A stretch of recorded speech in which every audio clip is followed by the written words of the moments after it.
Again, you are welcome to this teaching, to this class, to this course, and particularly to this module.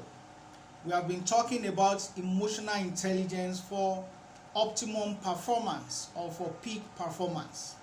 And we have been through some modules, and particularly in the last one, we talked about motivation. We talked about self-motivation. We talked about motivation being in two dimensions, internal and external, extrinsic or intrinsic, if you like. And we said internal motivation is an inner drive. It's predicated upon an influence from within, which could be as a result of goals set, target to be met, or achievements to be attained onto. And we differentiated between the one who is internally motivated and externally motivated. We said as much that both are good, but it is better to have a combination of both. But if you are having one, that one should be internal motivation. So once again, I want to say welcome. I believe that the journey so far has been interesting, intriguing, and enlightening. It promises to be even better as we progress today. In today's module, we are going to be looking at the fourth component of emotional intelligence. The first component we said is self-awareness. The second component we said is self-management. And the third, which was the last we treated, is self-motivation. Now we are going to empathy. And lastly, we will talk about social skills, even though we are going to do that at length. All right? So, in this module, we are going to be considering empathy. We're going to be considering empathy. And it promises to be quite interesting and intriguing. All right. So, what is empathy? All right. Most of us are very familiar with the word sympathy. We are, to an extent too, familiar with empathy. But sympathy is showing compassion without action. And I would say empathy is compassion with action. Right? So I can be sympathetic to your cause without taking action. But when I'm empathetic to your cause, I'm likely going to take action because I've succeeded in putting myself in your shoes. I have succeeded in having a feel of what you're going through. So it's going to initiate a reaction from me, unlike sympathy. All right. So it is the ability to understand and share in the feelings of others. That's what empathy is. The ability to understand and also be able to share in the feelings of others. So you're able to share in what people are going through. Okay? So you are not only sympathetic, but you are empathetic. You know, you consider yourself in their shoes and thus be able to think the way you will have thought if for real you were in their shoes. That's empathy. Okay? Someone described it as the ability to put yourself in the emotional shoes of others, and that's pretty much what empathy is talking about. Right? So when you have empathy, it is usually easy for you, or rather it's assumed with you that you are definitely going to be conscious of emotional cues. Okay, you are not blind to emotional cues. You are not, your eyes are not shut to them. So you hear beyond what the person is saying. You can feel the emotions, the emotional vibes coming from such person. Okay, you're not only hearing what they are saying, but you're also hearing what they are saying but that are not verbalized. Okay, so it's possible for me to speak and not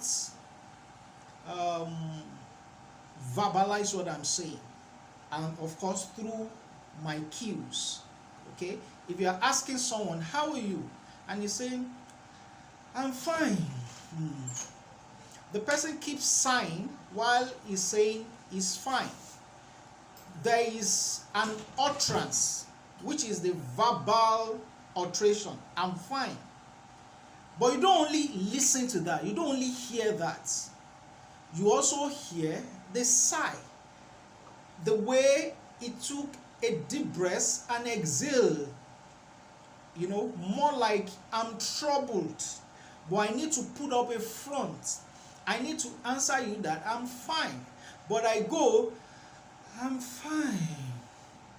You know, so if you're not emotionally intelligent, you just take it on the surface. He said he's fine, so he is fine. Not looking at the emotional cues surrounding that person. So there are some elements to empathy, and one of it is listening. Listening. Not just listening, but listening with the ears. Ability to listen with the ears, and again, not your ears, but the ears of others. Alright, so maybe I'm getting a little confusing. What I'm trying to say is this: empathy dictates that when I'm listening with the other person's ears. Okay? So when someone is giving a lecture and is talking about pork and is talking about how delicious it could be, and someone beside me is not comfortable with it, am I able to listen with the ear of that person? To be able to listen with the ear of that person is to know that he has a religious bias against pork. Thus, the body language, the reaction is putting forth.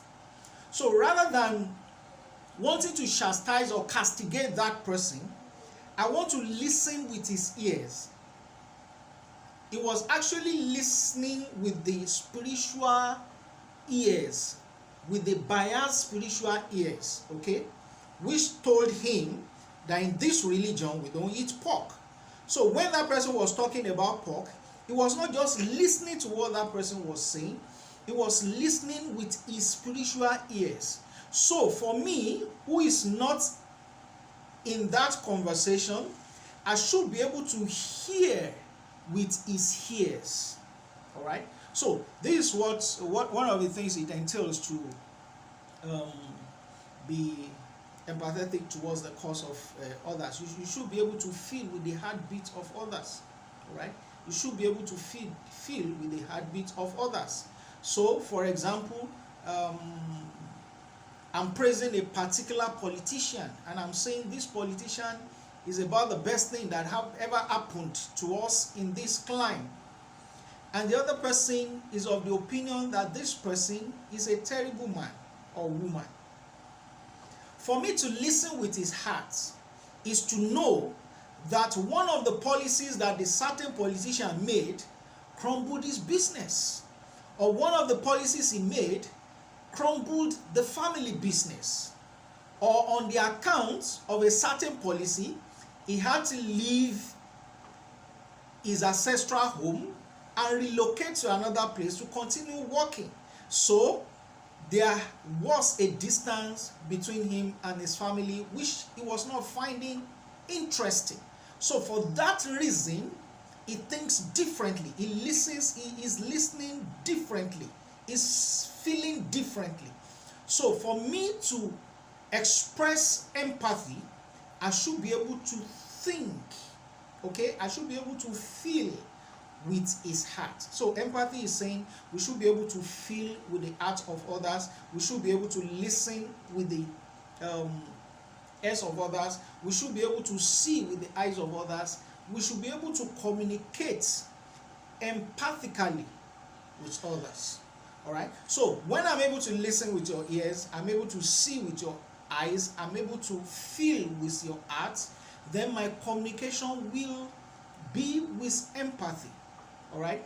My communication will be with a human face, if you like. It will not be bland and blank. Okay. So people who are high on empathy have certain things going for them. Okay. Or they have certain skills or certain characteristics. They learn to listen well to the perspective of others. Remember when we were talking earlier, I talked about the man who says it's 9 and the other says it's 6. And I said as much that when we transpose positions, okay, we will see that both of us are right. So the one who is high on empathy will be able to see from the perspective of others, is able to slow down for a moment and say, can I just consider the perspective of the next person?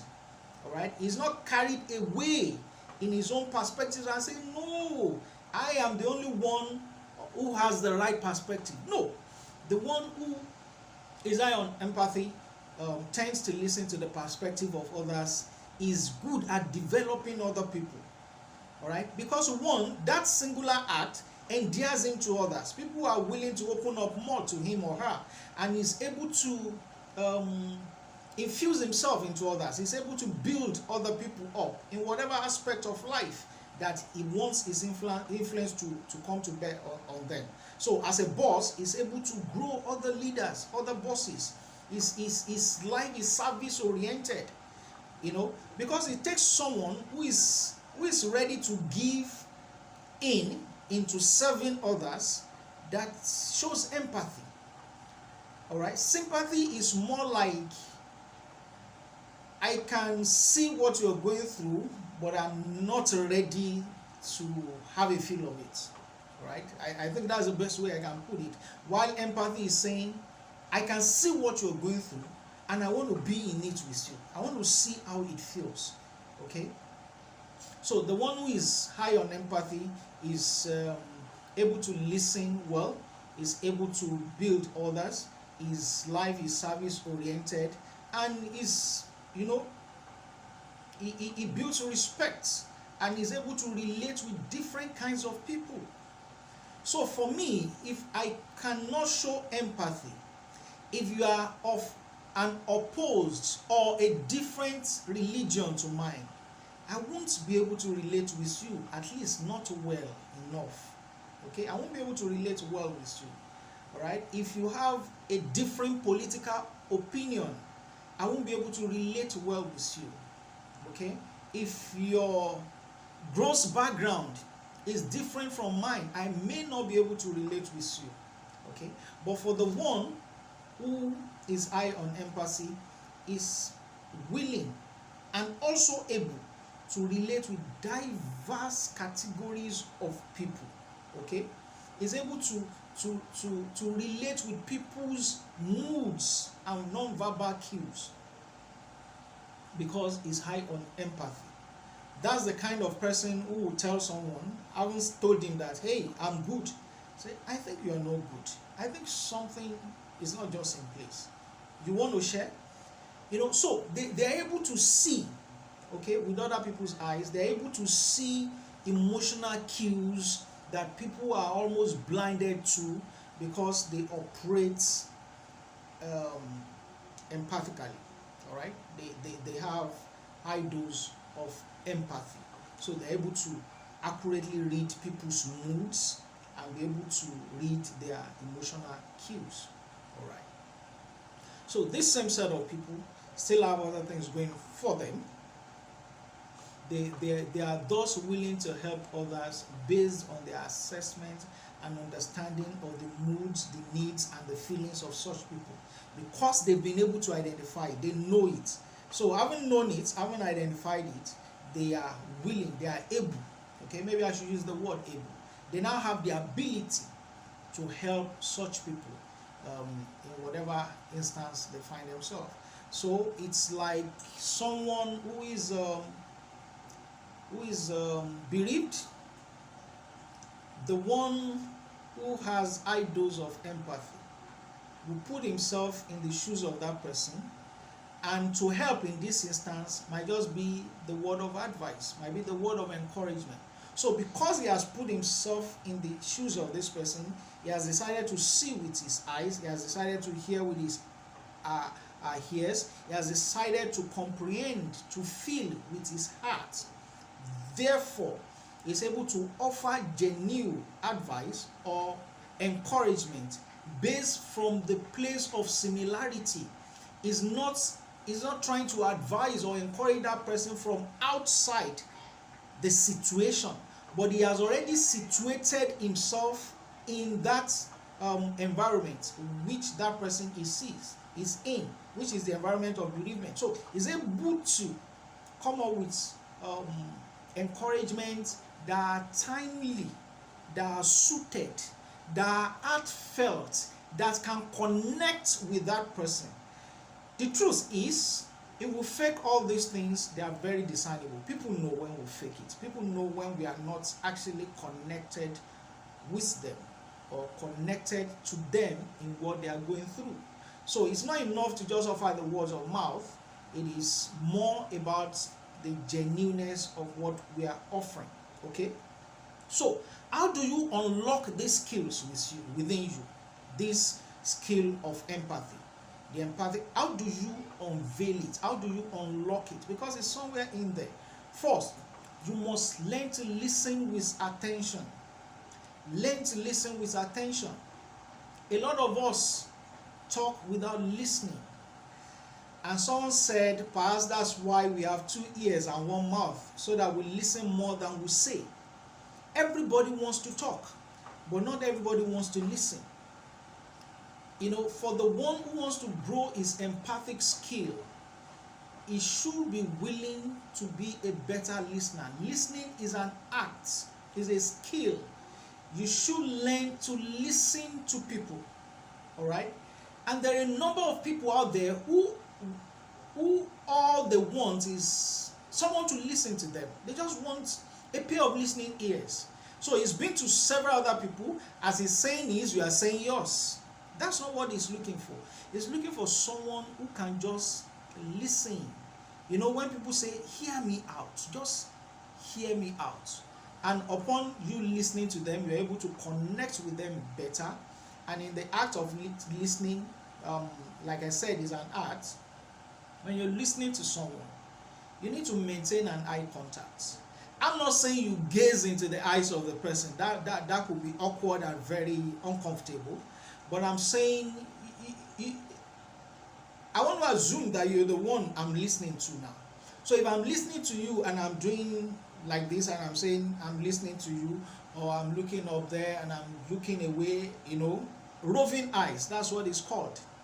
It does not portray a connection. In fact, you begin to doubt my sincerity. You begin to feel if I was hiding something. You begin to feel if I lack confidence. A lot of negative information or untrue information could be passed across to you if I don't maintain that eye contact with you. If I don't nod intermittently to show that, yes, I'm following you. Even though I'm not interrupting you, but I give you this sense of my being carried along with your line of thoughts when I nod occasionally, perhaps putting some short questions for clarity. Oh, you mean you left there by 5 a.m.? That was pretty early. And he continues, yes, you can imagine that. I left 5 a.m. and and he continues, all right? You're not playing dumb on the person, okay? So it might be a very thin line. You don't play dumb on the person. You nod occasionally, you keep an eye contact, and you ask questions, to clarify some things he must have said in the course of speaking with you. All right, so we say to unlock your empathic skills, you need to listen. Learn the art of listening, okay? And when you are listening, do not judge. That's another key ingredient to unlocking that skill. You do not judge. You do not judge. Okay? You give them a chance. Give them a chance of being themselves. Give them the chance to speak their mind without you beclouding their thoughts. All right? Situations they are going through might be so heavy, so daunting that they need, to onboarding.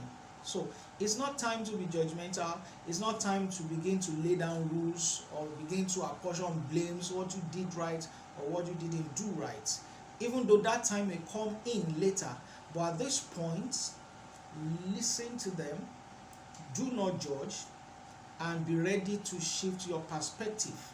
All right, see from their viewpoint. Okay, acknowledge them when need arises, because these are the things that will cause you to win them over, and you become a person of influence, at least to that person or to as many people as you are relating with. Be able to balance your decisions, okay? Be able to balance it so you're not tilted to one side as opposed to others. This skill is another skill that will help us in conflict management. Conflict management in homes, in marriages, conflict management in the workplace, conflict management in school, between employer and employee, between the government and the governor, okay, and the government, if you like. So it's another skill that will help, in conflict management. And lastly, don't fake your emotions. Remember, I said earlier, if your emotions are fake, they are discernible. If your emotions are fake, they are detectable. If your emotions are not real, then you're passing a wrong information of deception to people. So listen as an art. Do not judge. All right?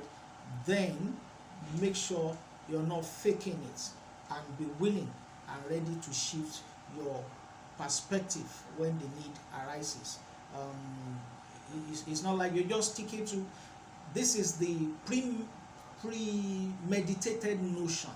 All right? So someone is coming to discuss a thing with you, but you have already premeditated your notion. You have your thoughts already about what you are yet to hear about. Okay, so that won't make you an empathic person. Okay, so you need to be conscious of that at all times. All right. So if I may ask or add rather a little more to your listening. When you're listening, you don't listen for the sake of responding. You listen for the sake of understanding. And this is what I mean.